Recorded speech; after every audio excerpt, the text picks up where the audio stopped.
एक समय की बात है। विशाल पहाड़ों और हरे भरे जंगलों के बीच सूर्यगढ़ नाम का एक सुंदर राज्य था। उस राज्य के राजा का नाम वीरेंद्र था। राजा वीरेंद्र बहुत बहादुर, दयालु और न्यायप्रिय थे। उनकी प्रजा उनसे बहुत प्यार करती थी, क्योंकि वो हमेशा लोगों की मदद करते थे। राजा हर सुबह अपने महल की ऊंची बालकनी से पूरे राज्य को देखते और सोचते कि उनकी प्रजा हमेशा खुश रहे। राज्य में सब कुछ अच्छा चल रहा था। खेतों में फसल लहलहाती थी, बाजारों में रौनक रहती थी और लोग शांति से अपना जीवन बिताते थे।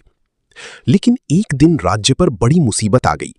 कई महीनों तक बारिश नहीं हुई, नदियां सूखने लगीं, खेत बंजर हो गए और लोगों के पास खाने के लिए अनाज कम पड़ने लगा। पूरे राज्य में चिंता फैल गई।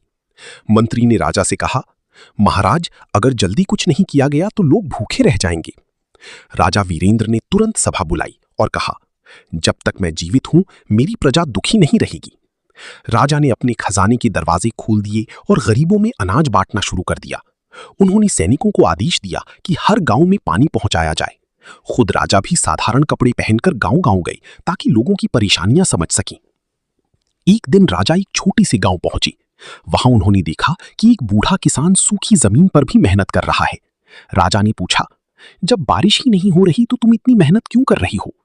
किसान मुस्कुराकर बोला, महाराज, अगर मैं मेहनत छोड़ दूंगा तो उम्मीद भी खत्म हो जाएगी। मेहनत करने वाले का साथ भगवान भी देते हैं। किसान की बात राजा के दिल को छू गई। उन्होंने पूरे राज्य में नई कुएं खुदवानी और तालाब बनवाने का आदेश दिया। धीरे धीरे लोगों को पानी मिलने लगा। सभी ने मिलकर मेहनत की और कुछ ही समय बाद खेत फिर से हरी भरी हो गए।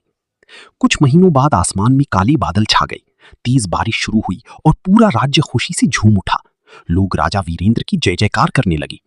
राजा ने मुस्कुराते हुए कहा, एक राजा की असली ताकत उसकी सेना नहीं, बल्कि उसकी प्रजा का विश्वास होता है।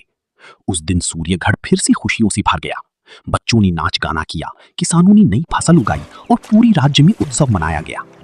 इस कहानी से हमें सीख मिलती है कि सच्चा नेता वही होता है जो मुश्किल समय में अपने लोगों का साथ दे और कभी हार ना माने।